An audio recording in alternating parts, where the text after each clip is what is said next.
Dr. Lisa Petrides is founder and CEO of ISKME, a global non-profit dedicated to democratizing access to education, and his work inspires and supports educators to adopt open education through the practice of collaboration, organizational change, and continuous improvement. She is a scholar and international open educational resources expert who has helped to lead the design of tools and strategies to create and support the field of OER. Her work also includes the development of ISKME's award-winning OER Commons, a digital public library of open educational resources and collaboration platform. Welcome, ma'am. Thank you very much. And it is such an honor to be here. Thank you so much, Professor Das, for the invitation. This is also my first time to India, and it has been a terrific introduction to India. So thank you very much for such a warm welcome that I've had with many of you during our breaks and during our meals. It's been really lovely to share those with you. So I'm here today to talk to you about a digital library that has a specific focus around education. And I know we've heard about many kinds of digital libraries, and not all of them have been specifically about education. They've been about cultural heritage, many things. But the focus here is on education. I just want to tell you a little bit more about ISKME and who we are so you know. We are a US-based NGO, and we have research and tools and services to advance teaching and learning.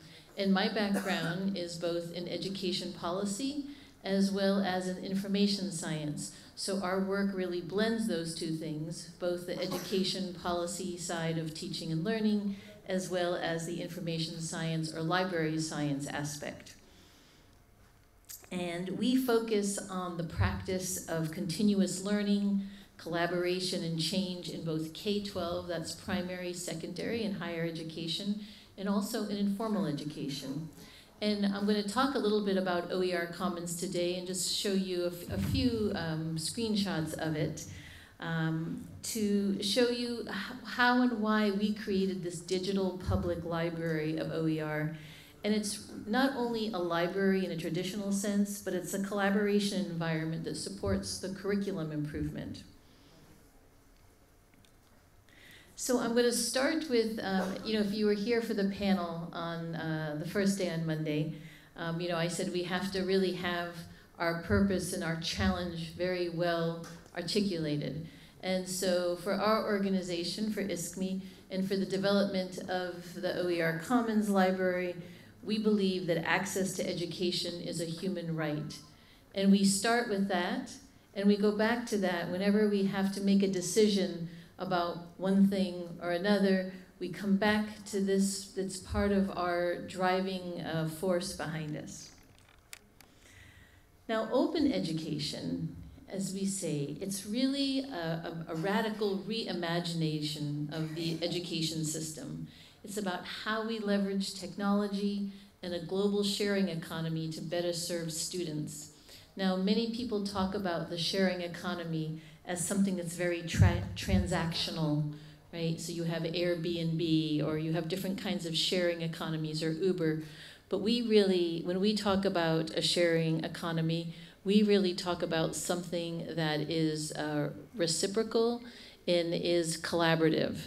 So it's a different kind of expectation around how we share and serve students.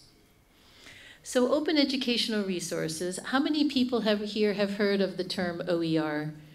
Can you just raise your hand so I can see? So many of you have. I'll tell you, I'll give you a lot of definition of OER, but let me just tell you that the adoption of open educational resources, or OER, it really goes with the first statement about access as a human right to education, that OER is, the adoption or the use of OER is really a recognition that access to knowledge and information should not be limited to those who can pay for it. And I think I can speak for the US and certainly in many parts of the world, and I'm sure here in India as well, that if you have money and can pay for education, often you get a better education than those who can't afford it. And we believe, in our mission of our organization is to ensure that everybody has access to a high-quality education. So defining OER. So OER is really simply teaching and learning and research materials that are digital or reside, as we heard a lot about copyright yesterday, they reside in the public domain, or they have been released under some kind of an open license that permits their free access, the use, the adaptation, and the redistribution by others. That's how we define it. And just to give you kind of a brief history of OER, back in 2002, UNESCO first defined OER. And then around 2007, there was something called the Cape Town Declaration, and you can Google this. I think there's a Wikipedia page for it as well, which brought a lot of people in the open education community together to come up and encourage a set of strategies around how you build awareness for OER, how you create OER tools, and what kinds of policies we would need to actually promote OER. In 2014, there was the Paris OER Declaration, so you can see these are very much international movements. They provided a series of recommendations both to stakeholders that encouraged governments to openly license educational materials, particularly those that were financed through public funds, with the idea that if a government was going to put their money, right, into the creation of this content, that everybody who is served by that government ought to have access to it. And then in 2017, there was the Second World OER Congress in Slovenia, and this was about how we take all this OER that we've done, and really it was very much aligned with the UNESCO SDG goals for education. And it was about how we can use OER for inclusive and equitable quality education, and how we really turn that into action. And just recently, this is from November 20th, so just a few weeks ago, UNESCO actually passed a recommendation on open educational resources. And those of you who have heard about Indrajit Chatterjee, who was very responsible for this event and some of the work, he had been involved in this with UNESCO from like 2010, so had been involved in it for almost 10 years. And what the UNESCO resolution states is really these 5 things, that there's 5 objectives: that you're building capacity of the stakeholders to create, use, adapt, and redistribute OER, that the countries are developing supportive policy, that they are encouraging inclusive and equitable quality OER, nurturing the creation of sustainability models for OER, and facilitating international cooperation. That's been a big part of OER from the beginning, how we can get countries working with other countries to really cooperate around this. So just to be very specific, OER are really teaching and learning resources that are free and available to anyone. There's published under a particular license, of which we heard about those, and they can be any of these things here that you see on the screen. They can be primary resources and primary source resources and data sets, videos, games, lesson plans, open textbooks, so anything that can be used in teaching and learning. Now, before I go into some of the library aspects that I think we've heard a lot about metadata, we'll talk about some of those things as well. I want to talk about, because OER is not only about affordability, right? How does everybody have access who can't afford it? But we've also shown now that OER has been in use in some places for over 15 years, we have really found that it really supports a student-centered kind of learning, which is very different than a traditional learning that is focused on really on the expert as the one who has all the knowledge, as opposed to something that really engages students. And here's a couple of examples of that it provides equitable access so that all educators have the resources and knowledge they need to support learners. that it's adaptable so that practitioners and learners can personalize and fit content to local contexts. For those of you who were at the UNESCO meeting yesterday morning, we were talking a lot about cultural heritage, oral histories, lullabies. How do we get these kinds of local context-specific information, and how do we actually turn that not in just to a resource that sits in a museum or a library, but how do we turn it into something that can be used in our classrooms for teaching and learning? Also, the collaboration aspect of this has proved to be probably one of the strongest factors in its success, which is that when you have educators who are collaborating together to create and evaluate and share relevant and engaging learning experiences, this is how we all get smarter at what we do. It's how, as an educator, whether you're a teacher in a school or in a college or university, it's how you get better at what you do, and then how you actually work with your students who will then also improve their outcomes as well. So the library that my organization has created is called OER Commons. That's the URL, and it was founded back in 2007. And its purpose was to create just like any library, it's curated content from over 400 different organizations. And then there's also content from many different educators, both in the US and around the world, who are creating education content and want to share it with others. We have, actually it's many more than 65,000 resources today. It's probably over 100,000, and that's going to sound like a small number to some of the things we saw that had 30 million resources, right, or 25 million resources. But the idea is, what are these resources? How are people using them? It's not just about the quantity, it's about the use and how they're really supporting teaching and learning. Now, another thing that we do, the OER Commons Library, the infrastructure, is used by many different organizations. So we actually build open education libraries for other entities. And today we have 18 of those OER libraries. Some of them are from ministries of education in other countries. Some of those are for different states in the United States. So there's many more resources across these 18 libraries, but in OER Commons Digital Library, there's about 100,000 resources. So the technical web infrastructure, it supports educators at all levels. So it's both the primary, secondary, and higher education, as well as adult education, vocational education, and informal learning.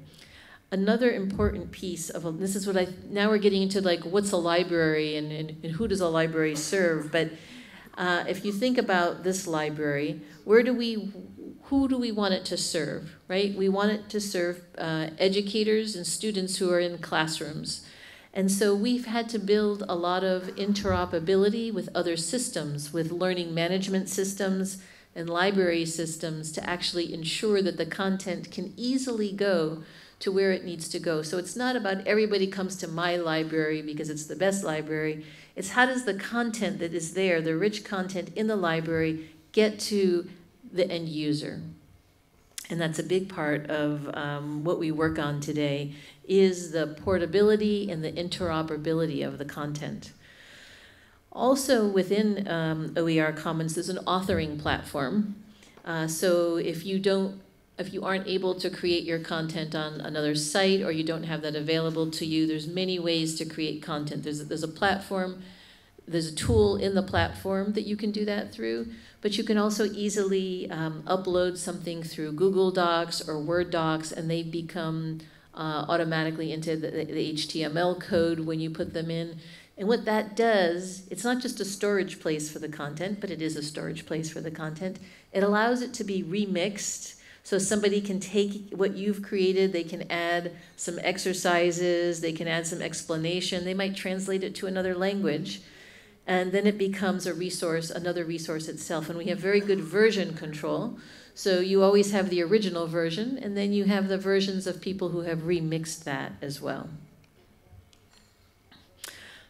So if we really think about the first task of a library, especially of a digital library, where you don't have a reference librarian sitting down, sitting at the front door, is that OER, like curriculum generally, it's stored in many distributed systems. So the challenge is, how do you find it? How do you keep track of versions? And how do you collect and share reviews of the content? And I don't just mean the thumbs up and the thumbs down or how many stars it has on it, but really, how has it been used? In what kind of a classroom? What other kinds of exercises were used with it? So really, what is the context around that content? I may use a piece of content and think it's very valuable for my class.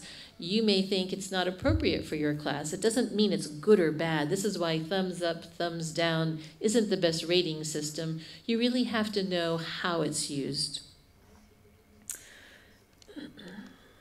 So again, just to say, when we at ISKME think about defining a digital library, it is not just that place where everything is stored, although that's certainly the first step, right?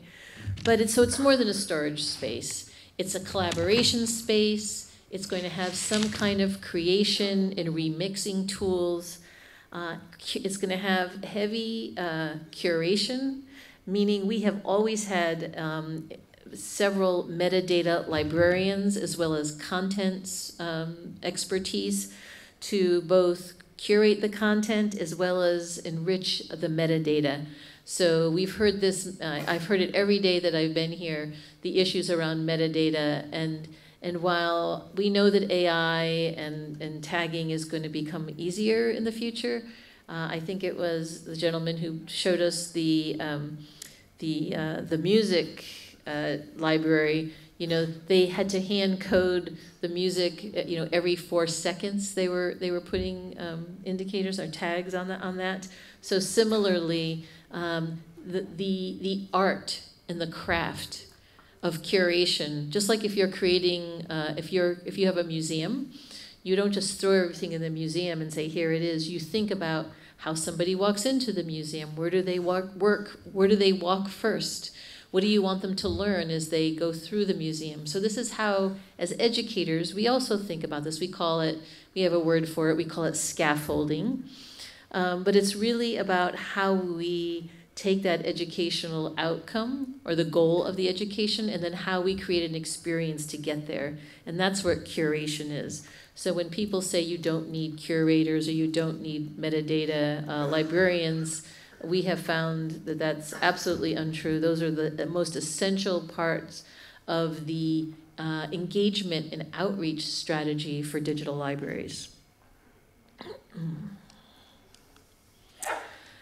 So I also talked the other day in the session about design thinking and a design challenge, and we think a lot about this at ISKME.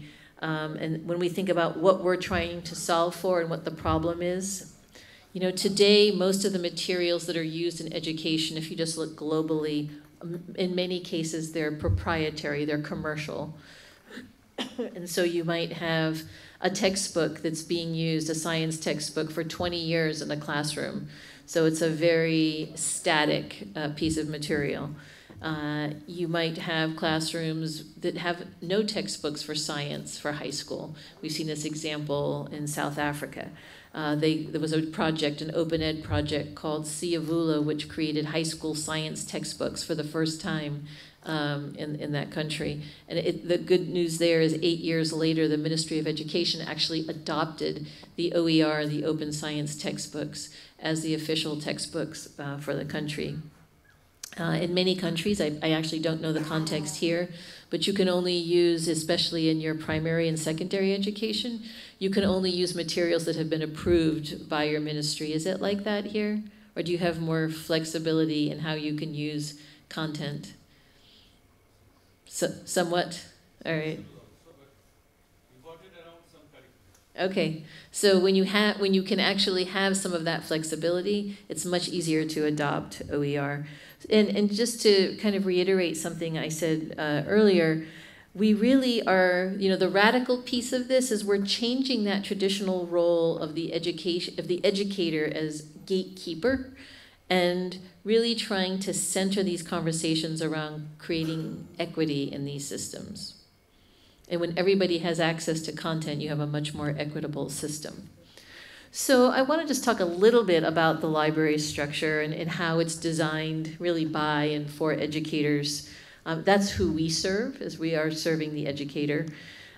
So on a top-down side, we have the digital librarians who are curating and enriching the metadata by subject areas, material types, terms of use, that's the licensing, and then they build collections. On the bottom-up side of it, we have instructors, and teachers who are tagging and organizing resources. So for example, you might have a school that is creating a new math curriculum. And those math teachers might work all together to actually tag and organize the resources that they want to use. So that's a bottom-up kind of curation, right? It's an end-user kind of curation. They're also doing that around standards alignment for curriculum standards, around quality reviews, and very important, they're creating reflections about classroom implementations of and student work, so that if I'm a teacher, I can understand in another classroom how that implementation went of that OER. I want to talk about accessibility. This is a really important part that has taken a while for the OER community to understand. The idea that, especially for Braille and screen readers, that we should have content that is accessible. We have really begun an effort in the last year, and we're working with an organization in the US called CAST, who are really accessibility experts. And we're learning a lot. We've done some research around this, and now we're doing some user case studies and some piloting and some prototyping around this. So, for example, the metadata terms on OER Commons, if you were to go there today, they're all the accessibility metadata that are in. I think they come from schema.org. We just put them up there and said, well, here's the metadata. Well, when you actually look at that, and I'm sorry, I don't have a screenshot of that, but when you actually look at those, they're schema.org. They were technical, experts in the room who created this. They weren't thinking about the teacher and what the teacher would actually be looking for. So words that had to do with whether it was about captioning or how a student is understanding something or how it can be downloaded. We had to kind of be the translators from the technical world of standards to the actual use of the content in the classroom. And I think when it comes to metadata, we don't think about that enough. We use the metadata terms that are the official Dublin Core, or IEEE, or LOM, and we don't do enough work to actually translate those into meaningful categories that can be used for the end user in the search and discovery of content. We also found that it wasn't mandatory, users weren't required to use this kind of metadata when they authored content. So we had these great fields listed, but people weren't using them. And so we've been working on adding definitions to these terms that, so that teachers can actually find the content for the use case that they have. So for example, here's one of the things we built. And I wasn't brave enough to do a live demo here, but I'm happy to do something on break if somebody wants to see it. Live demos always have a problem, as we've seen. But we have a new feature, it's an accessibility checker. So when you actually create content in the library, there's an accessibility checker that will go through, it'll look for alt tags, it'll look for captions, all the kinds of things that actually make your content accessible for various disabilities. Well, that was just another example. Another piece around the accessibility is how you can export content. And now you can export content in EPUB and EPUB 3, which is actually for screen readers and Braille ready. So there's some really important work that's being done in accessibility now in terms of what are the appropriate standards for content. So I wanted just to give you a couple of examples. I missed what time I started, so I'm not sure how much time I have. I guess somebody will tell me. 10 more minutes? Okay. So just a couple of examples on OER Commons. So there's a hub that is sort of, if you think about it, a special, if you had a wing or a section of your library, this is what a hub is, an OER Commons. And UNESCO has some ICT competency framework for teachers. Are there any teachers in the room? I don't think so. I think we're mostly librarians and technical people. Well, you're teaching at the higher ed level. So I don't know if you've seen the ICT competency standards. You can probably guess what that framework looks like. So they have a hub, and they're working with about 17 different countries, and they're using groups to actually organize and collaborate and share resources that are aligned to the ICT UNESCO framework. So you can see there's several different countries here that are involved. In South Africa, they're actually creating content around these standards and then putting it in these groups. So this idea that you must have the ability for small groups of people to work together and collaborate has been a real essential part of our outreach strategy in the use of OER, and I would argue that's about the sustainability of OER. When you have people that are actively engaged in the process. So they're not just the consumers, right? It's not just, oh, we're replacing this textbook with another textbook and now you just use it. We're talking about the active engagement of educators in that process of content use and reuse. These are just some other examples.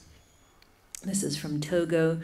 So you can see that they've been creating content, putting it together, and then they can share it.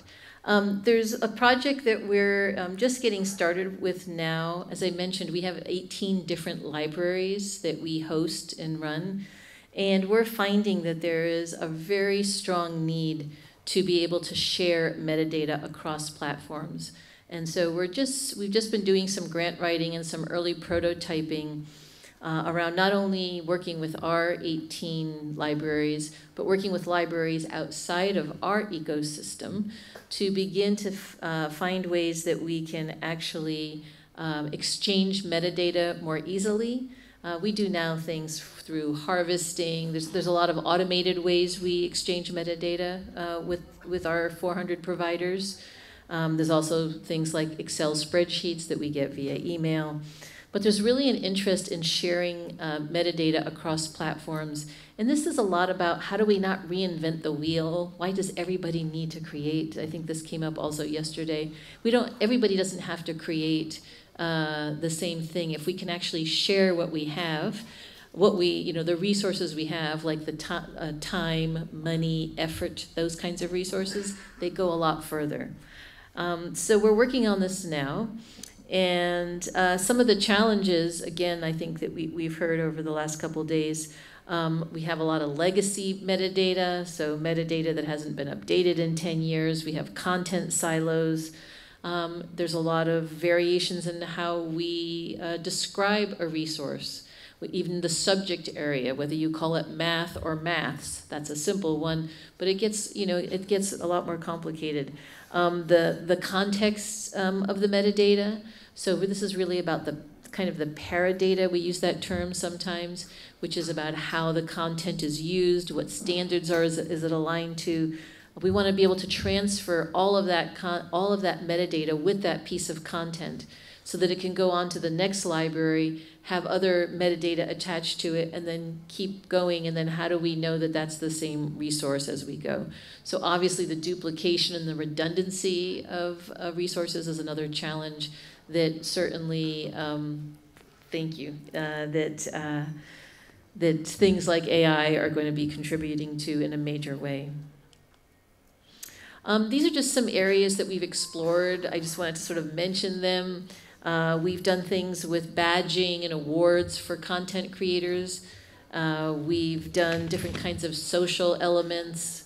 In fact, I saw the Twitter handle for National Digital Library of India and saw that there's new resources that are featured, it looked like, a couple of times a week, those kinds of things. We've also done in-person sprints with educators, whether it's about the Creator Fest, where everybody gets together and actually creates content or uploads things.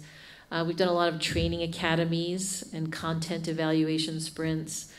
We're thinking deeply about user-generated metadata and how to make that really easy for the user to add metadata, which kind of means how do you get them to add metadata without saying we need you to add metadata, right? So it's things that happen in the process of the use of the content that we can extract and add.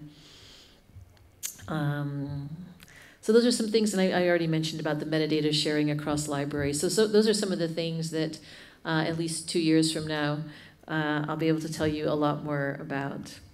I'm not sure if we have time for questions or not, but I also just wanted to put my email and my Twitter up there as well.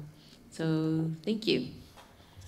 Thank you very much. We have time for 3 or 4 questions. So I'll invite questions for Lisa. Thank you, Dr. Lisa. Myself, Dr. Babita Gaur from Delhi Public Library. My question is, rather observation, you have mentioned 65,000 OERs. So I just wanted to know about the standardization, and you must be having the usability percentage as well. So I just wanted to know how much it has been used and the standardization of OERs.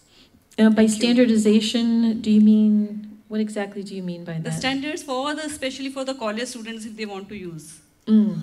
So the standards is a very interesting question. We've actually been building tools for alignments, for the alignment of standards. And we probably, for the 18 different libraries that we host, we probably have 18 sets of standards. Because even in the United States, with all the different states, they have their own set of educational standards, and certainly other countries have their own education standards as well. So we're doing a lot of work around how you can more easily align content to standards. So I can't tell you that there's one standard that everybody's using because it's very different.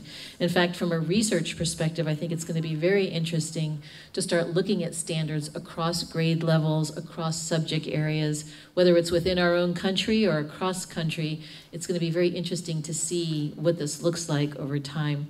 In terms of use, the use of OER Commons proper is probably around, it's about over 1 million a month, but that's just our library. That doesn't include the other libraries that people are using.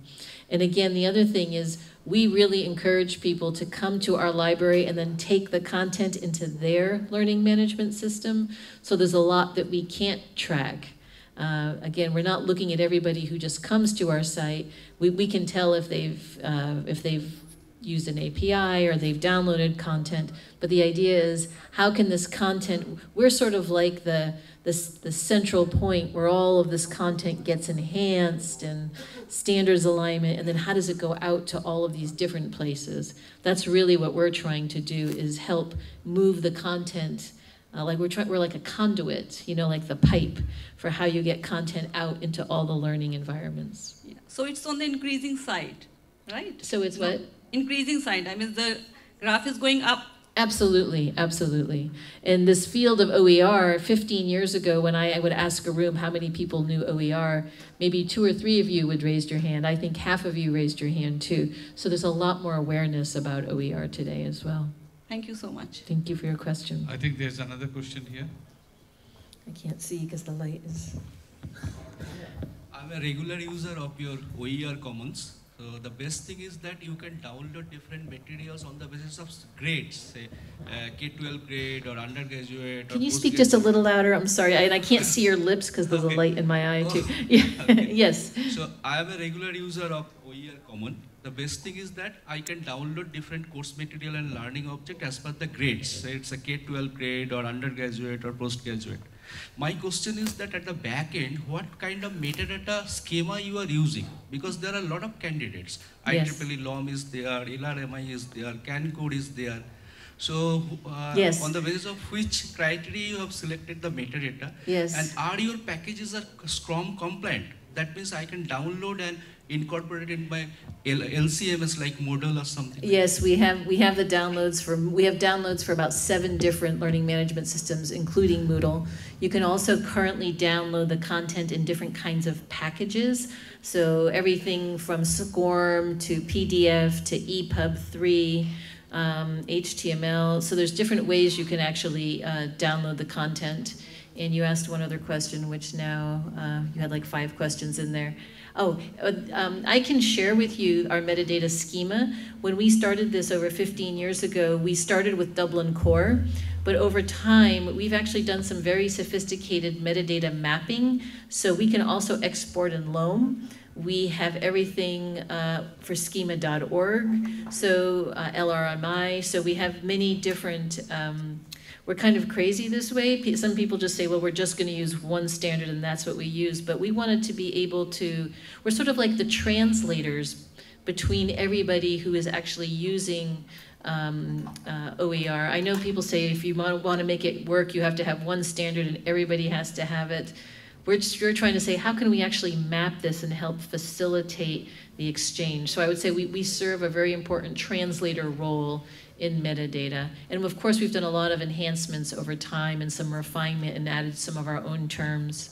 There's some interesting work being done around paradata now, which is around the use of the content as well. So how a piece of content is actually used, not just the description of its attributes. So there's a metadata schema. It's actually publicly available. If you can't find it on the site, I'm happy to send it to you. And essentially, we give that schema to people, and if they want then to create a harvesting or some other mechanism by which we can actually port that metadata of any of your content, if you want it in the OER Commons library, there's no reason why it can't be in there. Thank you. Thank you very much. There is one more question. Yeah, Hello, please. Thanks. The last question, okay? Hello, Yeah. I am Ratan from Teddy School of Advanced Studies, and thank you for your presentations. And my one question is, how can, because lots of information available, lots of OER available in the internet, how can we identify it is OER? How could you Basic character of the OER. How can you know it's OER? Yeah, exactly. Yeah, this is a really important question, and I think the session yesterday talked about this in depth with the rights statements. I forgot that URL, rightsstatements.org. Okay. We also do a lot of work around rights because our metadata librarians will look at the content and actually find what those statements are so we can put them within OER Commons as metadata fields. But it's not easy, and however, on our site, everything that is there, we know that for sure is openly licensed in some fashion. Occasionally, once a year, we get a takedown request, which of course we just take right down. I have if there's any Creative Commons people here, or they don't like this statement, but I really think there needs to be just an education use license that we can use internationally, because it's one thing if you want to make commercial use of your content or you have some other ideas of how you want to use it. As an educator and working in the field of education, I only care about education. I don't care about the film industry or the photography or the music industry. Not that I don't care about them, but that's not my focus. But if we had an educational use license that we knew that we could use it in that way, it would make it so much simpler. So there are some people who've been talking about this. I'd like to make that process easier, because if you ever talk to a teacher or an educator about copyright, their eyes glaze over, as we say. They're not legal experts and they don't want to be. And most teachers actually tell us that they'll use anything they want anyway.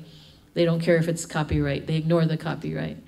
Not in our library, but they do that regularly.